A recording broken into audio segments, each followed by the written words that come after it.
여러분 안녕하세요. 찾아가는 새벽기도 시카고 예수사랑교회 조선영 목사입니다. 오늘도 변함없는 주님의 은혜와 평강이 저와 여러분의 삶의 종일을 풍성하기를 기도합니다. 오늘 말씀은 사사기 14장 1절에서 9절까지 말씀입니다. 제가 읽어드리지요.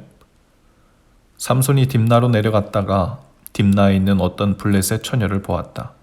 그가 돌아와서 자기 부모에게 말하였다. 내가 딥나에 내려갔다가 블레셋 처녀를 하나 보았습니다. 장가 들고 싶습니다. 주선해보 주십시오. 그러자 그의 아버지와 어머니가 그를 타일렀다. 내 친척이나 네 백성의 딸들 가운데는 여자가 없느냐? 왜 너는 할례도 받지 않은 블레셋 사람을 아내로 맞이하려 하느냐? 그래도 삼손은 자기 아버지에게 말하였다. 꼭 그 여자를 색시로 데려와 주십시오. 그 여자는 첫눈에 내 마음에 쏙 들었습니다. 그의 부모는 주님께서 블레셋 사람을 치실 계기를 삼으시려고 이 일을 하시는 줄을 알지 못하였다. 그때 블레셋 사람이 이스라엘을 지배하고 있었다. 삼손이 부모와 함께 딥나로 내려가서 딥나에 있는 어떤 포도원에 이르렀다. 그런데 갑자기 어린 사자 한 마리가 으르렁거리며 그에게 달려들었다. 그때 주님의 영이 삼손에게 세차게 내리덮쳤으므로 손에 아무것도 가진 것이 없이 그 사자를 염소 새끼 찢듯이 찢어 죽였다. 그러나 그는 이 일을 부모에게 말하지 않았다.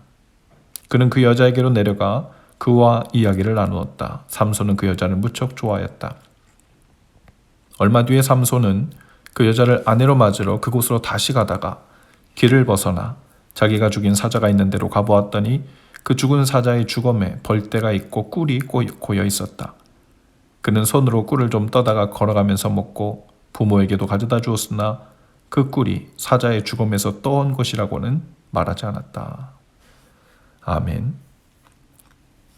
삼손이 좋아하게 된 블레셋 여인이 사는 성읍은 딥나라는 곳이었는데요. 삼손의 고향인 소라 성읍에서는 서쪽으로 불과 6마일 정도 떨어져 있었지만 블레셋 사람의 수중에 있는 곳이었습니다. 거기로 가려면 육체적으로나 영적으로나 내리막길이었죠. 삼손의 부모는 삼손에게 이스라엘 민족들 가운데서 결혼할 만한 여자가 없는지 물었죠.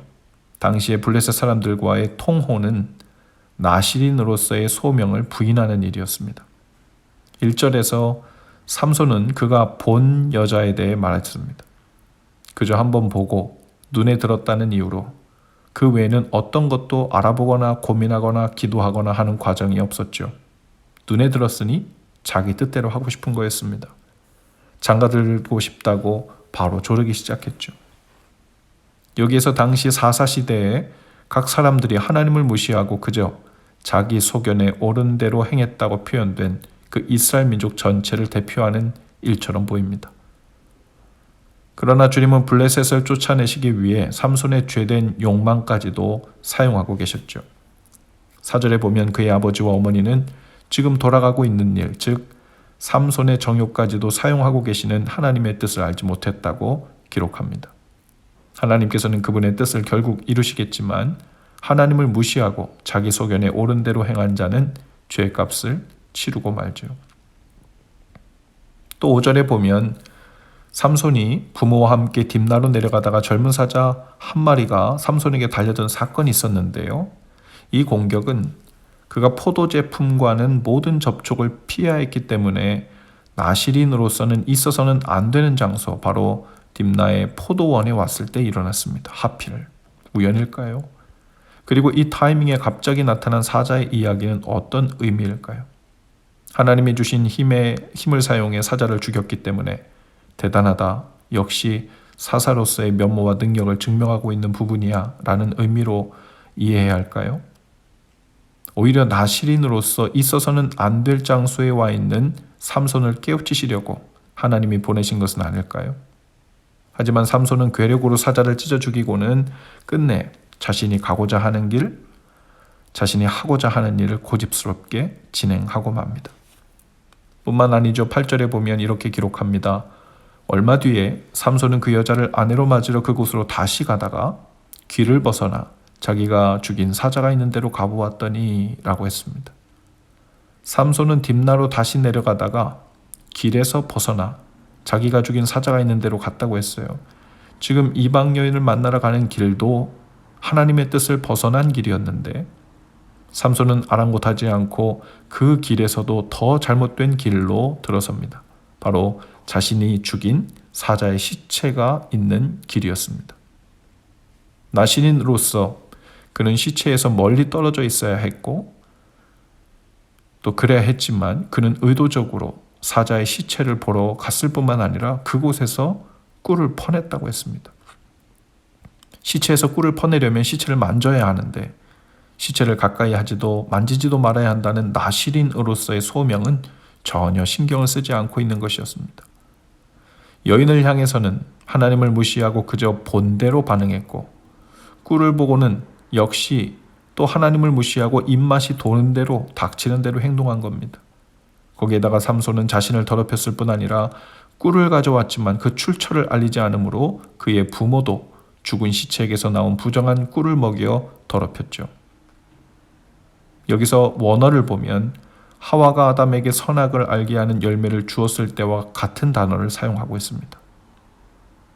하나님은 삼손을 이스라엘을 구원할 사사로 부르시고 구별된 사람, 즉 나실인으로 부르셨지만 삼손은 오히려 모든 이스라엘 사람들의 죄악된 실상을 그대로 본으로 보여주고 있었죠.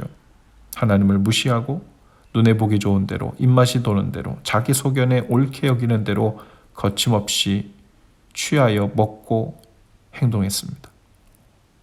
우리도 거룩한 성도로 부르심을 받았습니다. 그러나 우리도 눈에 본 것들에 반응하느라 하나님의 살아계심을 때로 무시하고 있지 않은지 돌아보면 좋겠습니다. 내 소견에 오르면 그대로 취하고 행동하고 진행시키고 있지는 않은지 돌아보면 좋겠습니다. 때로 우리가 잊지 말아야 할 장소와 상황에서 하나님께서 보내신 여러 종류의 경고용 사자를 내 힘으로 너무도 쉽게 찢어버리고는 내가 원하는 정욕의 길, 욕심의 길, 내 소견에 옳은 길로 내달리고 있지는 않은지 돌아보면 좋겠습니다. 그렇게 우리 자신이 죄의 길을 달리면서 주위의 다른 사람들도 하나님을 무시하며 담대하게 그 죄의 길에 참여하도록 권하는 역할을 하고 있지는 않을까요? 삼손은 부끄러운 이름입니다. 거룩한 부르심이 있었지만 거룩함을 무시한 삶을 살았죠. 그럼에도 하나님은 그런 삼손을 통해서도 그분의 뜻을 이루시고 블레셋을 심판하십니다.